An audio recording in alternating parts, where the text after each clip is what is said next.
Hi, this is Todd Stashwick, and you are watching Comics Online. I almost became Jerry Lewis. Comics Online.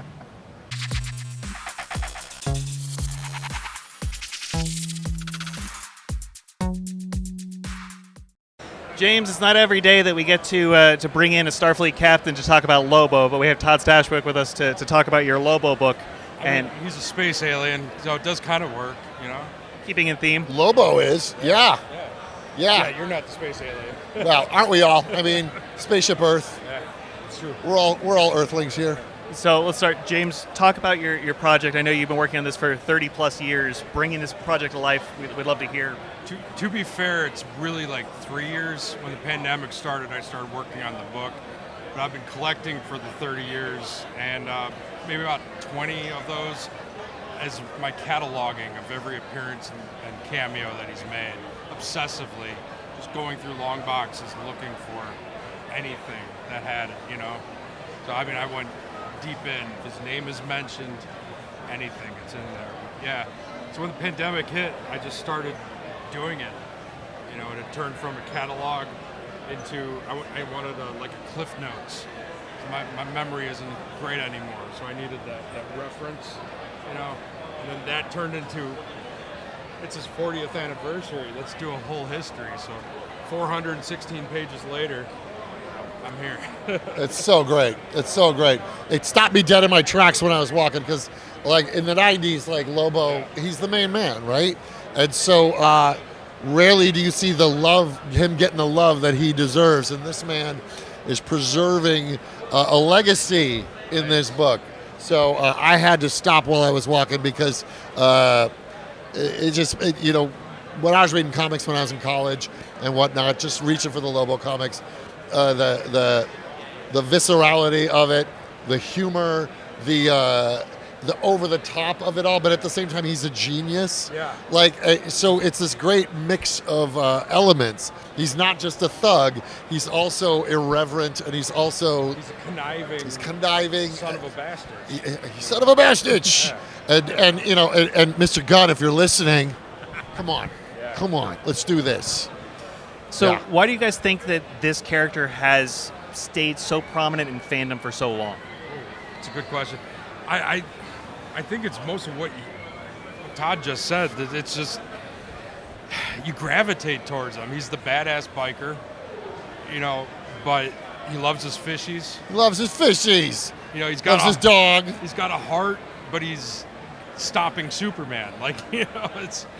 I think people like an anti-hero. I think they kind of...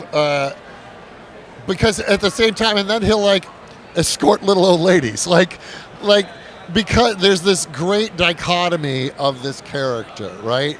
He is, I mean, he loves his dolphins, but at the same time, he will punch through someone's face. Yeah. For looking at him wrong. For looking at him wrong.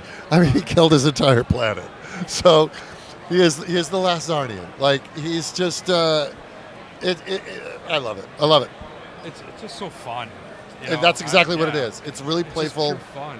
It's really playful.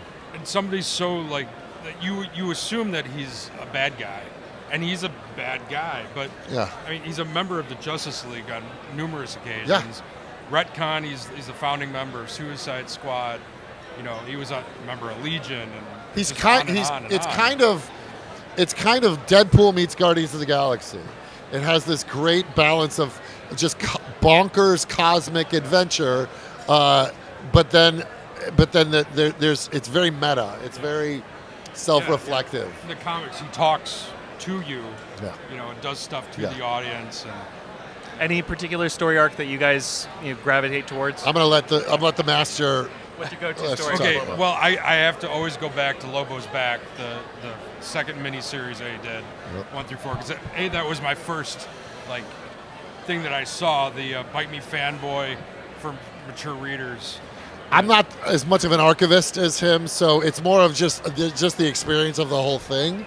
I can't pull out one specific moment. And again, my love for it started 30 years ago, right?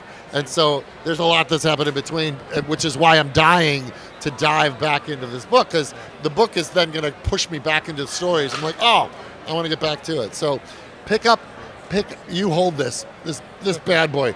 This is Wow, the that's special heavy. edition. You said 4+ pounds worth of. This is the special edition. It is 4.6 pounds. It's beautiful. But yeah, or this is the deluxe special edition. deluxe special, and then here's the paperback. This one's available on Amazon. So. We'll Good make sure we link stuff. to it as well. You know, one of the more recent Lobo stories that I really enjoyed was Lobo getting a Green Lantern ring, and the chaos that ensued, but the organized chaos that ensued with it was just such a fun experience. All right, so find this book, folks. Find this man. If you love Lobo, you'll love this book. If you don't know Lobo, get ready to fall in love with him. Thank you. We're going to make sure to share your links, and we really appreciate the opportunity to discuss you. Lobo with you. Todd, thank you for joining for this special edition Comics Online interview. So stay tuned for more of Fan Expo Chicago coverage at Comics Online.